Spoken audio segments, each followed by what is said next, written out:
સતત વિવાદોમાં રહેતી police head constable Naina Baraiya ફરી એકવાર ચર્ચામાં આવી છે અને હવે નૈના બારૈયાની સામે વધુ એક ફરિયાદ થઈ છે। શું છે સમગ્ર મામલો એની વિગતે ચર્ચા કરીશું। નમસ્કાર, હું છું ઉજ્જવલ અને આપ જોઈ રહ્યા છો નિર્ભય ન્યૂઝ। બુટલેગરને પોતાના ઘરમાં સહારો આપવાને લઈ અને ચર્ચામાં આવેલા police head constable Naina Baraiya ફરી એકવાર ચર્ચામાં આવી છે અને હવે મામલો સામે આવ્યો છે। શું છે સમગ્ર મામલો એની વિગતે ચર્ચા કરવા જઈએ તો નૈના બારૈયા સામે હવે એક ફરિયાદ કરવામાં આવી છે અને અહીંયા જો ફરિયાદની વાત કરવામાં આવે તો અહીંયા કહેવામાં આવ્યું છે કે તે એવી રીતે કે આ કામના ફરિયાદીના પતિ સાથે આ કામના આરોપણને અફેર હોય, જે બાબતની ફરિયાદીને જાણ થતાં જ ફરિયાદીએ આરોપણને આ બાબતે મેસેજથી ફરિયાદીના ના પતિથી દૂર રહેવા કહેતા આ કામના આરોપણે ફરિયાદીને ફોનમાં મેસેજથી બીભત્સ ગાળો આપી અને ફરિયાદીના પતિને જાનથી મારી નાખવાની ધમકી મેસેજથી આપી ગુનો કર્યા બાબત અહીંયા આખી બાબતને લઈ અને આખી ચર્ચા કરવામાં આવે તો સ્પષ્ટ અહીંયા વાત કરવામાં આવી છે। જે ફરિયાદી છે એના પતિ સાથે આરોપણને અફેર હતો અને અહીંયા જો આરોપીની વાત કરવામાં આવે તો એ આરોપી બનાવવામાં આવ્યા છે પોલીસ હેડ કોન્સ્ટેબલ નૈના બારૈયાને। હવે જો આખી આ ફરિયાદની ચર્ચા કરવામાં આવે તો તારીખ 9/2/2026ના રોજ આ ફરિયાદ લખાવવામાં આવી છે।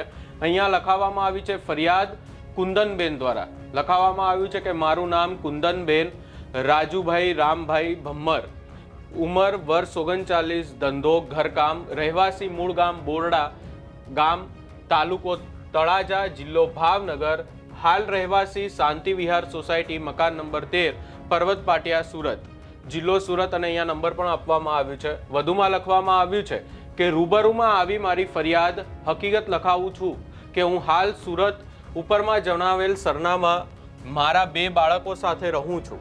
મારે સંતાનમાં એક દીકરો અને એક દીકરો છે, જેમાં સૌથી મોટી દીકરી પૂર્વાબેન છે, તેનાથી નાનો સોહમભાઈ ઉંમર વર્ષ 15નો છે। મારા લગ્નને 20 વર્ષ પહેલા બોરડા ગામ તાલુકા તળાજાના રાજુભાઈ રામભાઈ ભમ્મર સાથે થયેલ છે। આજથી આશરે 1.5 વર્ષ પહેલા એટલે કે 9 તારીખ જે દિવસે ફરિયાદ નોંધાવવામાં આવી એના 1.5 વર્ષ પહેલા અંદાજે 15/11/2026 હું તથા મારા પતિ તથા મારા બાળકો સાથે બોરડા ગામે રહેતી હતી। ત્યારે મારા પતિને દેવગાણા ગામ તાલુકા સિહોરની મહિલા પોલીસ કોન્સ્ટેબલ નૈના બારૈયા સાથે અફેર હોવાની જાણ થતાં મેં તે સમયે આ નૈના બારૈયાને મારા ફોનમાંથી વોટ્સએપ મેસેજ કરી કહેલ કે તું મારા ઘરવાળા સાથે સંબંધ રાખે છે તે ખોટું છે, અમારે 2 સંતાન છે તેમ મેસેજ કરતા આ નૈના બારૈયાએ મને વોટ્સએપ મેસેજમાં ભૂંડા બોલી ગાળો આપવા લાગી હતી અને બાદમાં ઓગસ્ટ 2025ના માસમાં મારા પતિ મારી સાથે સુરત રહેતા નૈના બારૈયાને તે ન ગમતા મને વોટ્સએપ, ઇન્સ્ટાગ્રામ તેમજ ટેક્સ્ટ મેસેજ દ્વારા અવારનવાર અત્યાર સુધી ભૂંડા બોલી ગાળો આપેલ અને મારા પતિને જાનથી મારી નાખવા મને ધમકી આપેલ। હવે ક્યાંક ને ક્યાંક અહીંયા આખો ચિત્ર સ્પષ્ટ થઈ રહ્યો છે અને નૈના બારૈયાની સામે શું ફરિયાદ થઈ છે એ પણ સ્પષ્ટ થઈ રહ્યું છે। અહીંયા ફરિયાદ એ કરવામાં આવી છે કે નૈના બારૈયા જે ફરિયાદી છે એમના પતિ સાથે અફેર કરેલો હતો અને ત્યારબાદ તેઓ સુરત રહેવા જતા રહ્યા અને નૈના બારૈયાને આખી બાબતને લઈ અને કહેવામાં આવ્યું હતું કે હવે જે કંઈ પણ થયું હોય, જે પણ અફેર હોય, કોઈ પણ બાબત હોય, પરંતુ જે ફરિયાદી છે એમણે સ્પષ્ટ વાત કરી હતી કે એમના પતિથી નૈના બારૈયાને દૂર રહેવા માટે કહ્યું અને ત્યારબાદ જે નૈના બારૈયા છે એમને વોટ્સએપ ઉપર ગાળો આપી હતી અને એમના પતિને જાનથી મારી નાખવાની પણ ધમકી આપવામાં આવી હતી।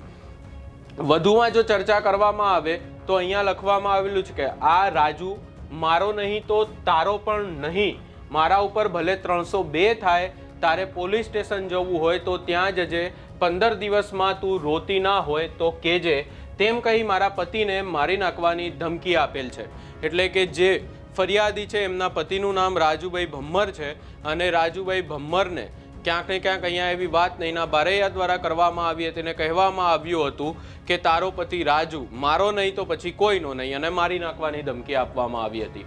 વધુમાં લખવામાં આવ્યું છે કે અને મને મારી જ્ઞાતિ વિશે બોલી બાવણ કહી બોલાવે છે અને મને આ બધું ટેક્સ્ટ મેસેજથી જ કરેલ છે, જેથી મેં તમામ મેસેજના સ્ક્રીનશોટ તથા સ્ક્રીન રેકોર્ડ કરી પેન ડ્રાઈવમાં કોપી લીધેલ છે, જે પુરાવા તરીકે પેન ડ્રાઈવ આ સાથે રજૂ કરું છું. અને જે મોબાઈલમાં મેસેજ આવેલ છે તે મોબાઈલ હાલ સુરતમાં મારા ઘરે છે, જેથી હું બીજી વાર આવું ત્યારે રજૂ કરીશ. આ બનાવનું કારણ એવું છે કે મારા પતિ સાથે આ મહિલા પોલીસ કોન્સ્ટેબલ નૈનાબેન નાનજીભા બારેયાર રહેવાસી દેવગાણા ગામ તાલુકો સિંહોરવાળીને અફેર હોય, જે બાબતની મને જાણ થતાં મેં તેને આ બાબતે મેસેજથી મારા પતિથી દૂર રહેવા કહેતા આ નૈના બારૈયાએ મને ફોનમાં મેસેજથી બીભત્સ ગાળો આપી મારા પતિને જાનથી મારી નાખવાની ધમકી આપેલ, તો તેના સામે ધોરણોસર થવા મારી ફરિયાદ છે.